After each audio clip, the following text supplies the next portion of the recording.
Hi, welcome to Book Watch. Today we're watching The Housemaid by Frida McFadden, published in 2022, and its 2025 adaptation, The Housemaid, directed by Paul Feig.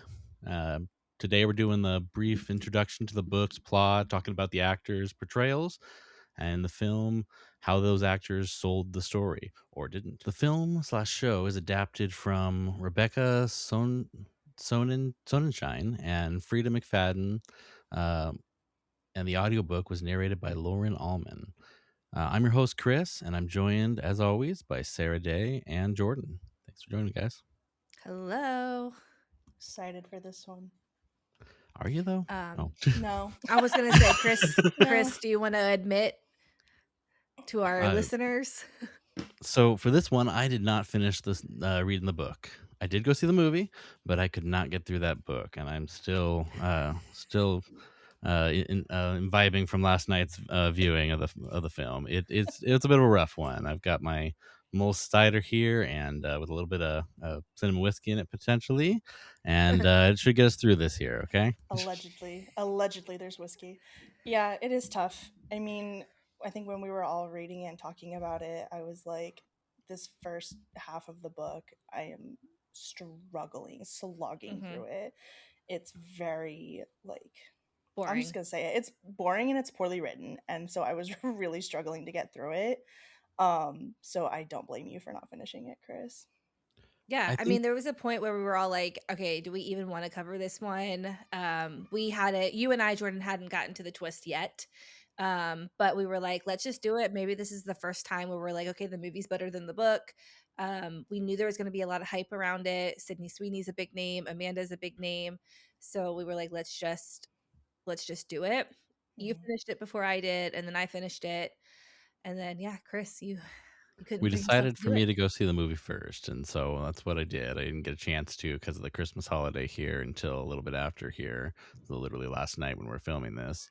And honestly, I mean, from what you guys were saying, the movie was better, and you guys were both pleasantly surprised by the twist and the way that the characters were portrayed. So we'll get into that more next week. But hmm as far as the actual just overall review, I mean, I agree that I thought that the twist and everything at the end was uh, came out pretty good in the end, and some of the action scenes were definitely interesting enough to keep me engaged once I got there.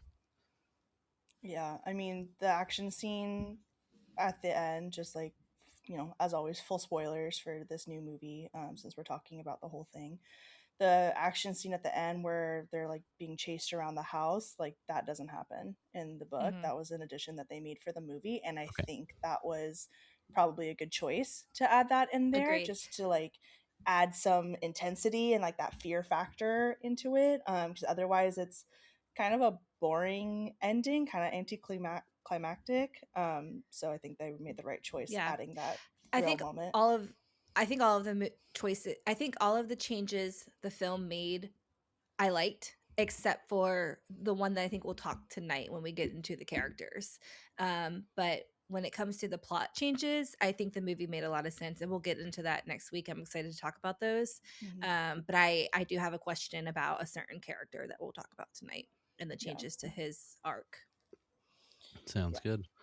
So around this film, I mean, or around this author, there is some controversy that we've been back and forth whether we even wanted to mention it. But a lot of her books have a element of familiarity to other books, and people have questioned whether they are pulling a little bit of plagiarism. There's been some speculation around that. How did you guys feel? I don't know that one of you, Jordyn, you're reading one of the books that this one was supposed to be somewhat similar to. Mhm. Do you feel like it's something that people need to be concerned about? Is it something that is relevant to the conversation at this point? Yeah, for sure. I mean, it so I did not finish the book that the housemaid supposedly copies. Um and so far the beginning is different enough where if you're just reading it, you're like, okay, I can see how it's kind of similar.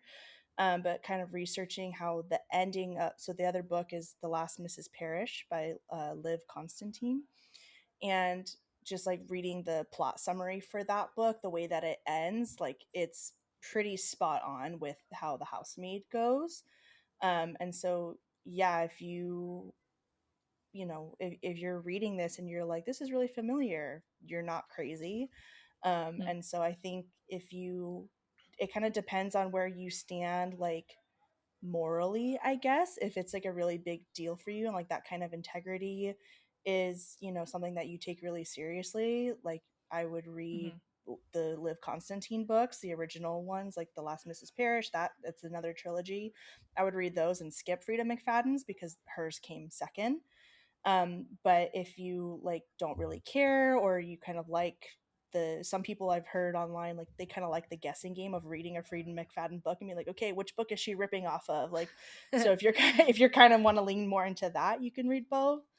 Um, I Again, I didn't finish The Last Mrs. Parrish, but I feel like The Housemaid is kind of like the Walmart version of it. Like Mm. it's the similar kind of The plot. It's Timu you're vision. Yeah, the Temu version basically. Like it's basically the same, but just like not as good. Like certainly not as Mhm. well written.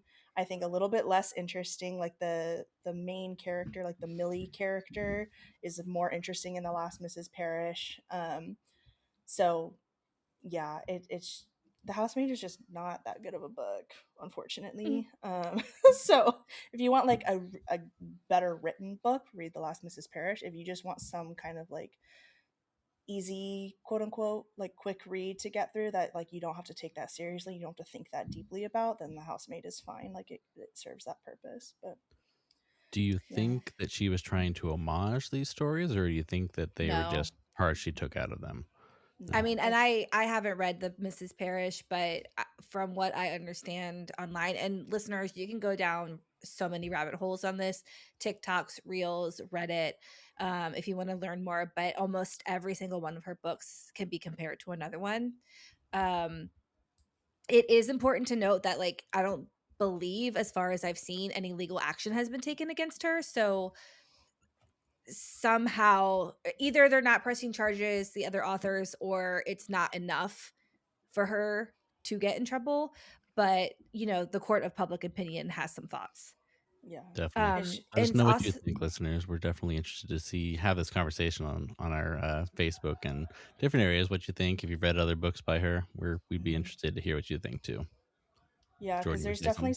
there's definitely Or something to sorry. be said. Like I think a lot of authors kind of borrow ideas from other authors. Like there's so many like fantasy books that you're like, oh, that's just like the Lord of the Rings, or that's just like Star Wars, or that's just like Harry Potter, or whatever. Like I understand like there's and especially a book that's set in the real world, like there's only so much you can do without like magic and like things like that.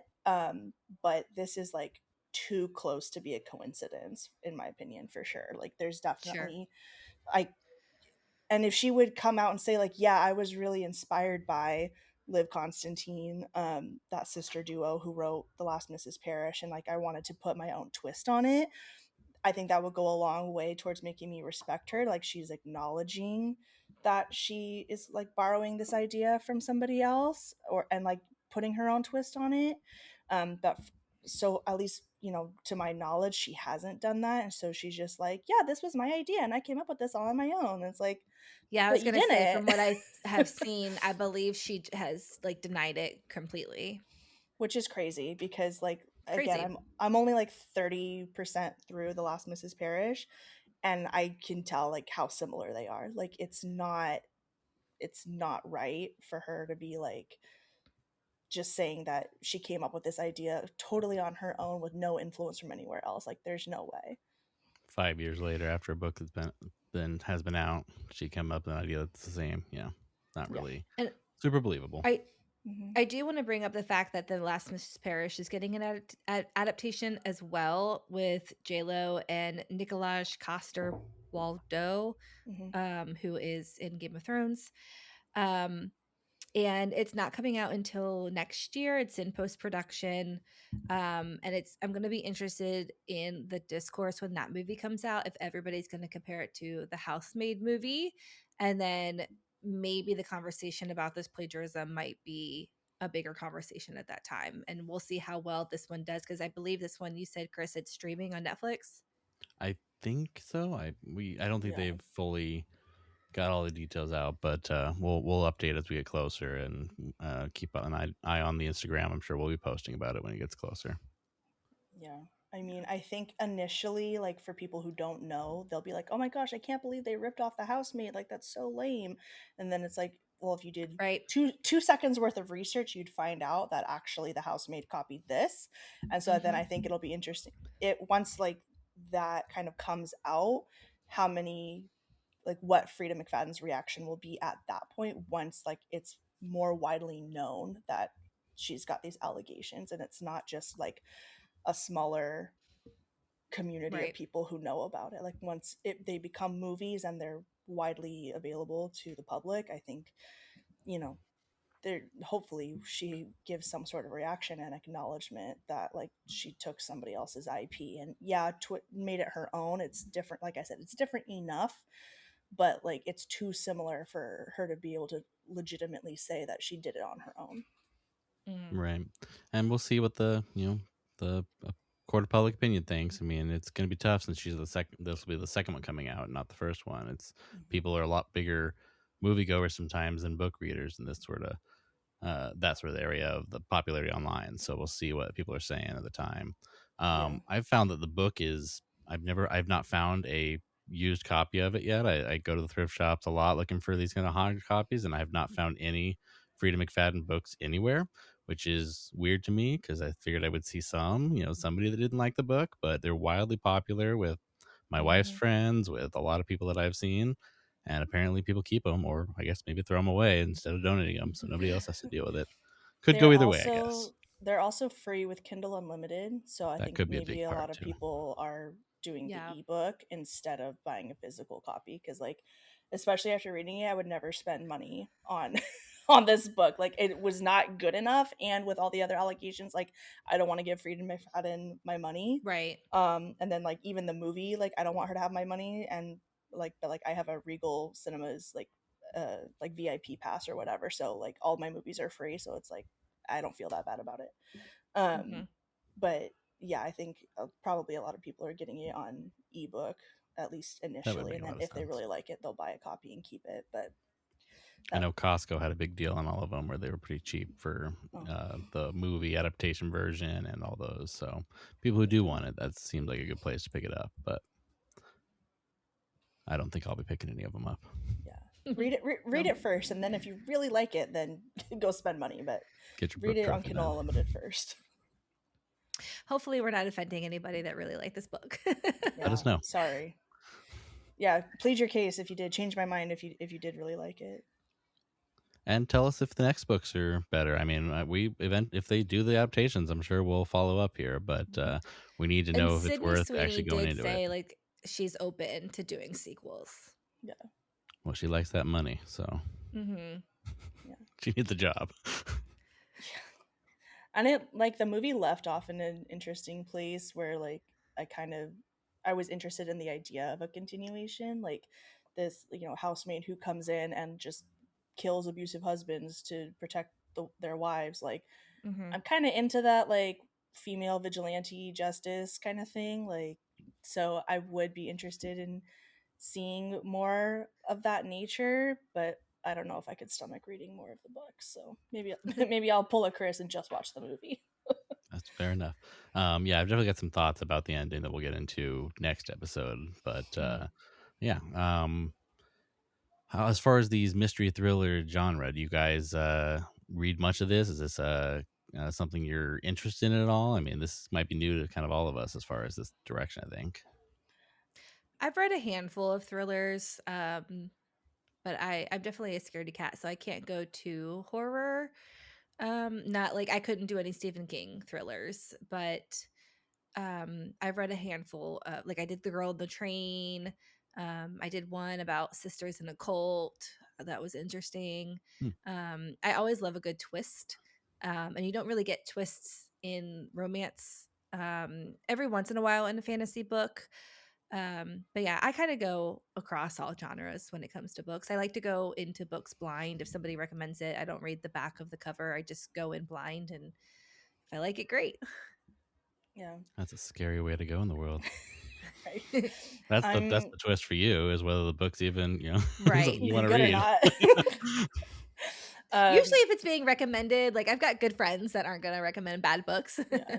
Yeah, as soon as somebody recommends it, I'm like, no, I'm out. I don't want to read a popular book. I want to read something that's indie and Right. nobody's Indie reading. authors. Yeah. Yeah. Yeah, I think I've said it before, but like I'm very much a fantasy reader. Like romance or no romance, like if it's not dragons and magic and swords, like I'm not really interested. So I think this is I've had some friends recommend me some thrillers and I have read them and they like I'm like, it was whatever, but like it doesn't capture my interest and make me like super excited to read it the way that fantasy books do. So yeah, but that's truly just like my personal like taste and preference, so nothing against mystery books and thrillers. Like I love me some Sherlock Holmes, but like that's pretty much the extent of my I think experience with the he's almost genre. fantasy in some ways. So Hmm. Right, so and then it's also like the historical aspect of it, like it kind of feels more like fiction because it's a world that I don't live in. That's Right. mostly my thing, is like I don't like reading stories that happen in the modern day and age because like, I already live in this world. Like, why do I want to read more books about this world? Like, I feel take that me somewhere pretty well. Yeah. else, you know? So I like yeah, I historical fiction because it's about the past that I didn't live in, but anything based modern, I exactly, really can struggle with sometimes unless they add that exactly. fantasy element. So let's see if we Yeah. script doctor this a little bit. If we threw in a few dragons and made this the story still, that would interest you. Or if we took it back in time and made it like a vigilante witch doctor or something that's giving Yeah. the women the thing to get Oh, rid of their abusive husband. I'm so into that. All right, so Yeah, watch you take when it that back to story like instead. Salem and it's like a witch who like infiltrates. Like, I'm so into that. Or take it and make it like, the scullery maid in a castle who, infiltrates and does this. I'm very much into that. It's just See, we fixed the like story right there. Could have made it a whole. you're gonna get into your Lexus and have your cell phone. I'm like, I don't care. I don't care. Yeah, for sure. All right. Anything else to add there about the cultural impact or anything like that? I don't think so. I don't think this is We, gonna be something that is like looked back on as like, oh, this was a classic in the Right. genre or like that. Like you know, it's pretty mindless, both the movie and the book. Like I'm I liked the movie enough, so I'm like, yeah, sure, it was, worth the 2.5 hours of my life to see it. Am I ever gonna rewatch it? Probably not. Yeah, it's not anything to call home about, and yeah. so for you, And I this think is that going to be goes for one that the you think is themes going to as fade. well. Sorry. I think that goes for the themes as well. Like it's not really anything. It's not telling you anything. I think it's a Hmm. good movie. It's a good 2 hours to go of entertainment. Hmm. Um, and I think I would recommend, like, yeah, go see the movie. Like, the movie's good. I would not recommend the book. Yeah, yeah, it's nothing Did you that you're gonna guys like think did you guys deeply see about. the It's gonna Women change in your Cabin life. 10? Sorry. No.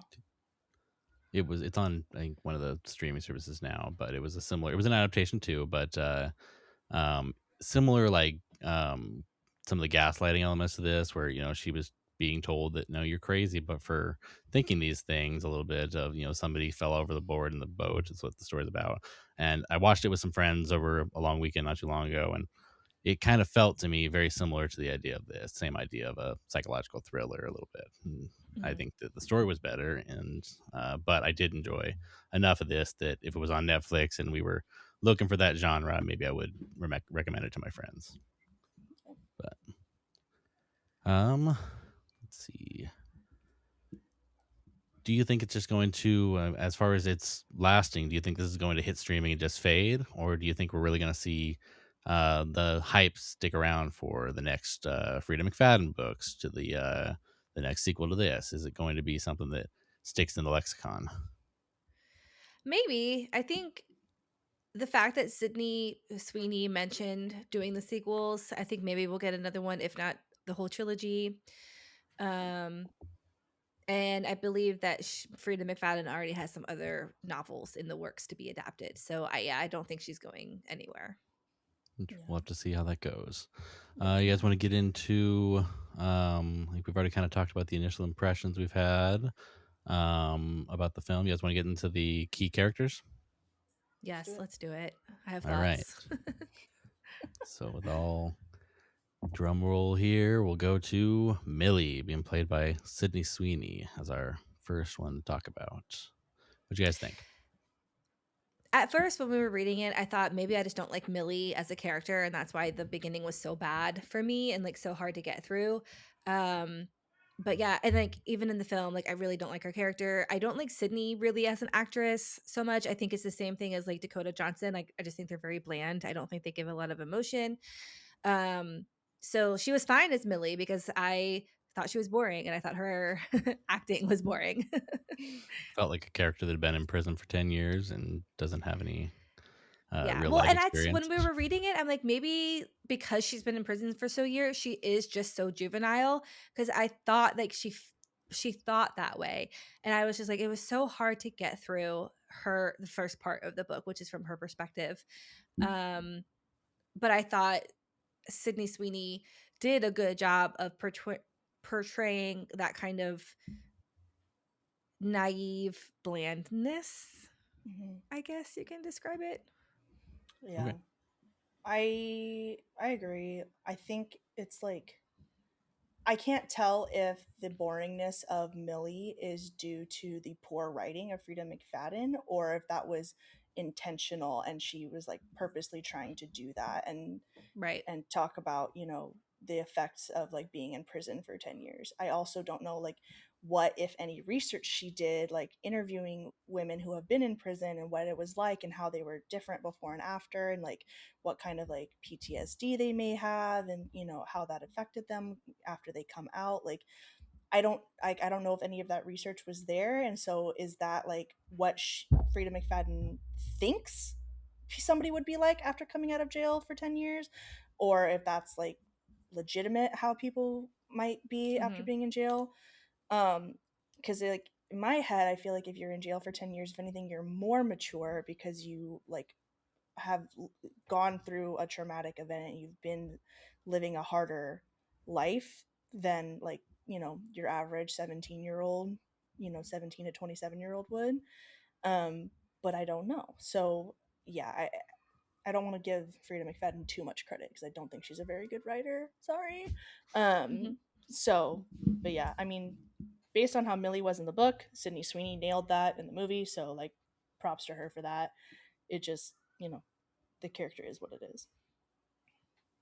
All right. Yeah. And yeah, I think the book would have might have had some more interest if she'd came out and said some of those things in like an aside or at the end or something like, "Hey, I did my research on these things. I put the time in." But I feel like she didn't give us any of that. Whether how the abusive relationships are handled, how that prison time went. So that is a good point. That it'd be nice to have a little bit more understanding of what kind of research she did for these books. But Mhm. Hmm. next up, we got Nina Winchester, played by Amanda Seyfried. I thought she was great. She really sold the like psychotic, like in the literal sense, like breaks with reality, craziness that Nina is supposed to have. And like if I hadn't read the book and I was seeing it, I really would have believed that she was crazy and like hallucinating and like making stuff up and like having psychotic episodes where she's having breaks with reality. Like Amanda like really really sold that for me. And I really thought she did a great job. And then like her, even when you get to the twist and find out that she's been orchestrating it, like her like that hysterical like screaming and crying and then like the laughter that she has that like she's free and she did it. Yep. I was like, that was like she nailed that. Like give her an award or something. Like the movie doesn't deserve any awards, but Amanda deserves an award for that scene alone. I was like, hype her up. And as Yeah, someone I who think didn't, Amanda was the best part about the film. And I think Nina was probably my favorite part of the book. Um, when it switched to her perspective and we got all the backstory, I was I was really interested in what was going to happen and how this all came to a conclusion at the end. And I've always liked Amanda Seyfried, so I don't know if I'm a little biased, but her performance was so good in this film. And I think that's kind of like the most redeeming part about this journey for us. Mhm.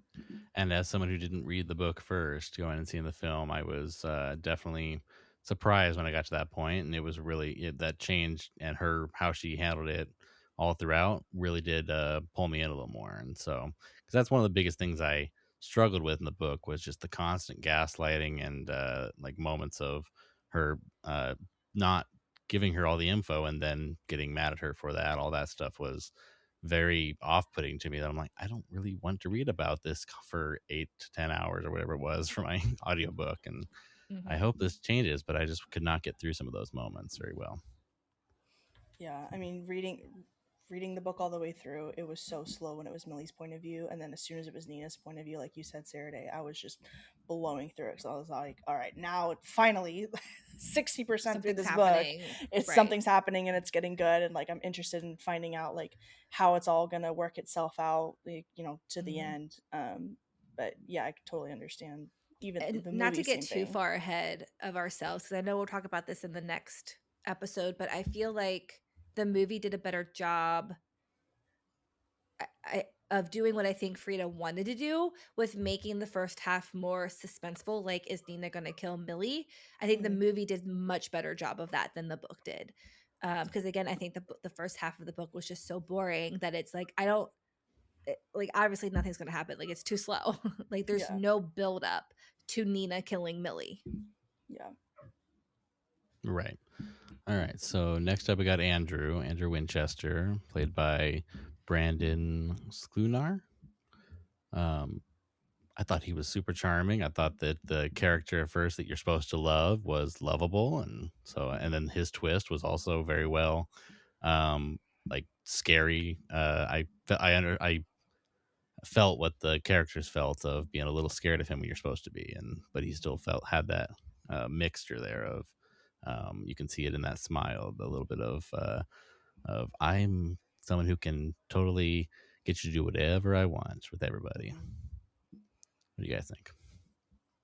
Yeah, I agree. When he was yelling and he was aggressive and he was scary, he was really scary. And then when he flipped that switch and he went back to being like the charming version, I was like, oh my gosh, I can totally see where, these women would fall for it, because he is really charming and he's very handsome and he looks great with his shirt off and all of that. Mhm. So it's like I totally get like how how these women kind of got roped in by him. Like he is like, and like a spider, like laying a web trap for to reel people in and get them to trust him so that he can take advantage of them and abuse them like that. So the actor, he did a great job playing that, because I was charmed, and I, even knowing what happened, I was like, wow, he's so charming, Right. like he's really Right. selling it.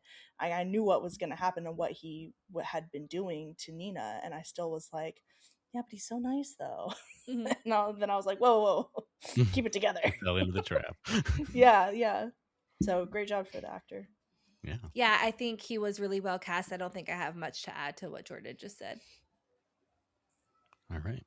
And then everyone's favorite character, Enzo, played by Mikel um, Mor um, Morone. Morone, Yeah, like gotta French say it names, with I the think, Italian accent. or Italian. Yeah, there Morone. you go.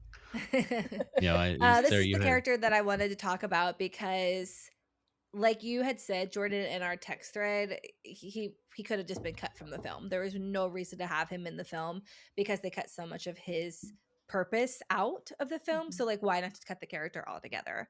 There were a few lines that were just kind of thrown in. I felt that explained his story from the book. Like he had the little line about the sister, but it was so fleeting that it didn't really have the same impact as it does in the book. So that's unfortunate to see because I think he was well cast as Enzo. I would have liked to see more of him. I would have liked to see scenes of Amanda and Enzo together when they were first plotting. I know you have to cut for time. Um but I think there we could have added 10 more minutes to the film to get more of his story. Yeah, even like 10 more minutes of, or splitting that time between interactions of him and Nina and him and Millie, I think would have done a lot, because like he is the one who like first warns Millie. Like he says, Right. like he's speaking Italian to her and he's saying like it's dangerous here. And so that's part of what sells the twist is him saying danger, danger, danger. But Nina's always the one around when he's warning her. So she keeps thinking he's talking about Nina and Nina is dangerous because Right. she's having these psychotic episodes and forgetting things and this Hmm. and that. And so then that like when you're reading it, that makes the twist that much more impactful because he's part of the red herring. And when you take that out of the movie and he isn't selling it as much, it doesn't hit quite the same way when the twist is revealed. Yeah, I mentioned to my wife that he was a character you guys thought might have been better off not being in the film part, since if they were going to take stuff out. And she said that she saw some moments that he could definitely have, that he was definitely important to the story with some of the, help he was to her in setting some of this stuff up and things like that. But Yeah. overall, I could see what you guys were saying with him being kind of a piece that they might have added or left in a little too much of, or needed to add more of, one way or the other. Yeah, I think they kind of split him and like his role of like warning Millie and like making Nina like really care about Millie and want to like go back and help her. They split his role into Cecilia, the daughter, in the movie and kind of gave her more to do versus in the book like she's a background character and she could be cut and it wouldn't really change anything. Which like I Well, don't know I why. think that the reason why Nina wanted to get away so bad was to save Cece. And Yeah, like we wouldn't really have the same story if it wasn't for Cece because the whole drowning thing was a yes, huge true. catalyst in controlling Yeah, in Andrew controlling Nina. yeah, yeah. Right. But just like And in the film, Cece is the one who tells Nina like you have to go back and help Millie, versus in the book Yeah. Enzo does that. And so I think even that change would have made Enzo feel more fleshed out as a character and make him feel like he really does care about Millie and he cares about Nina and like her conscience, like knowing what she's gotten Millie into. So to take that away from the Enzo character and give it to the Cecilia character was like not my favorite change that they made. Agreed. yeah. And I felt like Cece's moments, like it felt like she was almost being groomed into this, next character that was his perfect like victim here almost. And so, getting her out of the house and having that be her motivation gave me something that I was legitimately afraid the daughter was going to want to stay with him and was going Yeah. to choose him over her. Mm-hmm. I'll have a lot more thoughts on that in the next episode when we talk about the Understand? plot, but the I think the movie didn't do as well of a job of explaining certain things, but we'll get into that. Sounds good. And so she Stay was tuned, played listeners. by, yeah, played by Indiana L. And I didn't care for her as the like the way she was behaving throughout it, but I think that was the way she was supposed to be. So it was just like, she was being a little snotty kid that was given everything she wanted. So I was like, okay, I get it, but I don't like you as far as the character goes, but you're doing the job you're supposed to do, I think. Hmm. Yeah, I think the actress did a great job of because that's how the character is in the book Right. too. Is she's bratty and snotty and like the worst. So the actress Miss Indiana did a great job portraying that. Yeah, we'll talk about it more next week, but the difference in the book and the movie is pretty stark for them because Hmm. the book like explains more why she acts like that. And so like it makes a lot more sense when you're reading it versus the movie doesn't explain that, and I think that's just a function of it being a movie and not having time to get into all Yep. that. But still it sucks because you're like this kid's just a jerk for like no reason, and that is kind of like tough to watch. Definitely. And then the last on our list here is Mrs. Winchester, Andrew's mother, played by Elizabeth Perkins. Perfect casting. Yeah, yeah, she The was original scary. abuser, it felt like. And Hmm. yeah, you definitely felt that Hmm. from her in the film. Yeah, I mean that's kind of like the last twist in the book is something that she said to Andrew. Andrew says to Millie or Nina earlier in the book, and so you're like, oh, that's where he got it from. Like that's why he was using the verbiage that he was when he's torturing Nina and Millie is because he probably was tortured like that by his mom. And so I wish I think we kind of talked about it too, like in our text messages. Like, I wish they had like explained that part a little bit better, because it kind of feels like crammed in to me a little bit in the movie, just to like throw her in there. Um, but the actress did a great job because she was terrifying. Yeah. In the moment with the plates, he comes in and he says, "Not a root showing in your head." You know, as far as the color goes, he makes the comment there, and then later we get the moment of her not dyeing her hair properly at the right time for Nina, and so that for me, I saw the parallel there, and so all of the his stuff I saw go right back to her, and then she also has that moment at the funeral of the same sort of thing, saying about his smile. Hmm. So I felt the connection, but I didn't read the book side, so I don't know how she was in that part. So, but from someone without that, I thought was an interesting character to have a visual of that line of abuse in there. Mm-hmm. And then, so I think that kind of wraps up our coverage of the character reviews here. We anything else to add on? Any side characters you guys want to talk about? Anything like that? The one note I think we should make is the cop at the end in the film is the sister of his original fiance. In the book, it's the father of Okay. his first fiance. Um, but I think going with if we had to choose a theme, it would be girl power. Having the sister be the cop fits that theme in the film. Hmm.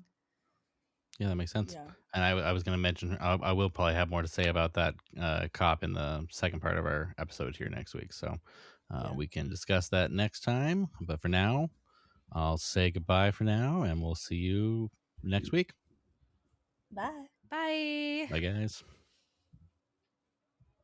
That's a wrap for today's episode of Book Watch. I hope you enjoyed this journey into the world of page-to-screen adaptations. If you loved today's episode, don't forget to subscribe, review wherever you listen to podcasts, and share it with your fellow book and movie lovers. If you'd prefer to watch along, you can check the show out on YouTube. You can follow the show on Instagram at Bookwatch Podcast, and you can follow me, Sarah-Daye, on Instagram at captain.mcdee. That's MCDEE. You can also join the conversation in the Book Watch Lounge on Facebook at www.facebook.com/groups/bookwatchlounge. If you would like to support the podcast, you can join the Patreon at www.patreon.com/bookwatchpodcast. Tiers start at only $4 a month, and I'd love to have you over there. If you have a favorite adaptation you'd like to cover with me, I'd love for you to apply to be on the show with the contact form on our website at www.bookwatchpodcast.com. Until next time, keep reading, keep watching, and I'll see you next week.